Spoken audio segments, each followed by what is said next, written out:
So, let me ask you something. You probably used about 80 gallons of water today, and I bet you didn't really think about a single drop of it, right? The shower you took, the coffee you made, the toilet you flushed. 80 gallons, just gone. And tomorrow, another 80 will show up, almost like magic. Except, it's not magic. It's infrastructure. It's this absolutely massive, unbelievably complex system of pipes and reservoirs and treatment plants that we all just completely take for granted. But here's the thing about systems we take for granted. They can break. And right now, in some of America's biggest cities, they are absolutely breaking. Okay, let's just dive right into this. What we're talking about today is like a memo you were supposed to get but never did. It's a critical warning, and it's about the one thing we all assume will just always be there: water. And for millions of people, the reality that it might not be is coming way faster than anyone is ready for. And this quote, man, it just hits the nail on the head. It perfectly frames the problem. See, a water crisis isn't this sudden thing, like a hurricane that just appears. No, it's a slow, quiet, creeping failure. The reservoir didn't just empty yesterday. It's been slowly draining for years. You just never had a reason to look. All right, so here's our game plan for this explainer. First, we're going to break down the 5 vital signs we use to score a city's water health. Then, we'll get to the main event, the countdown of the 7 U.S. cities right on the brink. After that, we'll look at where these kinds of failures have already happened. And, most importantly, we'll finish up with what you can actually do about it. So, to really get a handle on this risk, you first have to understand how we measured it. We put together a scorecard based on 5 key metrics. Think of them as the vital signs for a city's water system. And here they are, the big 5. We're looking at the trend line of their visible water and reservoirs, the depletion rate of their hidden, underground water, their aquifers, the strain of a growing population on the whole system, what climate models are predicting for 2030, and finally, something you never see, the age of the pipes themselves. To make this super simple, think of it like this. A reservoir is your checking account. It's the water you can see, the water you use every day. An aquifer, on the other hand, is your savings account. It's that deep, hidden reserve that took literally thousands of years to build up. And here's the really scary part. When you drain a savings account that old, it can actually collapse and never be refilled, ever. And then you've got these other 2 massive stressors on the system, population versus capacity. Is your city basically an overcrowded lifeboat with way more people than it was ever built for? And then there's the infrastructure. Are the pipes under your feet so old and leaky that something like 30% of the water is lost before it even reaches your faucet? For the cities on our list, the answer to both is a loud, resounding yes. Okay, let's get into it. The countdown begins. And coming in at number 7, we have Denver. It's a beautiful city, it's booming, but its entire water supply depends on one single thing that is rapidly, and I mean rapidly, disappearing: snow. To put it simply, the math just doesn't work anymore. Denver's population has absolutely exploded, while its main water source, that Rocky Mountain snowpack, is projected to shrink by up to 25% by 2030. More people, less water.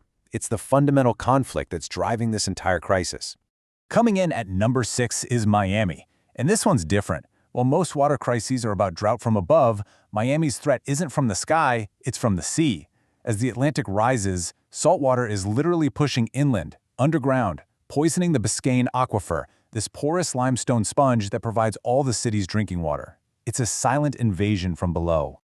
Next up at number 5, San Antonio, Texas. Now get this, almost the entire city, that's 2 million people, gets its water from a single source, the Edwards Aquifer. I want you to just picture a giant metropolis trying to drink from one single straw. During the region's increasingly brutal droughts, that straw can hit the bottom of the glass real fast. At number 4 is a city with a pretty big secret: Tucson, Arizona.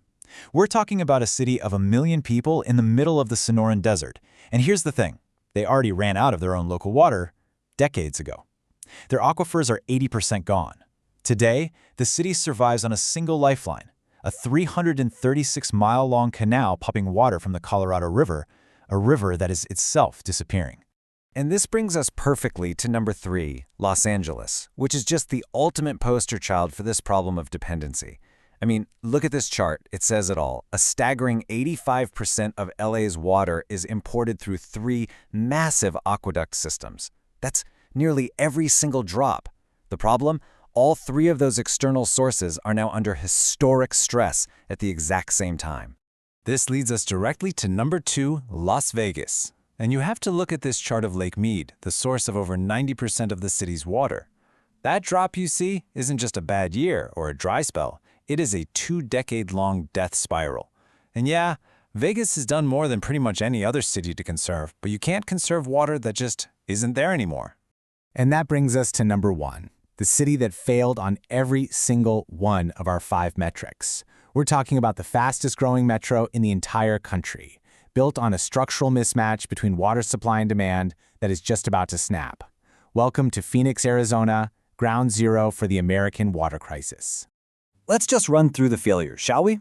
Aquifer depletion? For every 1 gallon of water that naturally recharges the underground aquifers, Phoenix is pumping out 3. It's a water deficit that is fundamentally, mathematically, completely unsustainable. And if you think this is some far-off, distant problem, just look at this. This isn't a projection. This is a real headline. In 2023, the state government itself had to step in and halt new home construction because it could no longer certify a 100-year water supply. The crisis isn't coming to Phoenix. It's already there. Now, some of you might be thinking this all sounds like worst-case speculation. Well, it's not. These exact types of failures have already played out in modern, developed cities all around the world. You see, there are really 3 ways a city's water fails.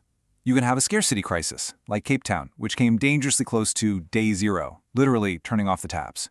You can have a contamination crisis, like Flint, where old pipes turned the water toxic.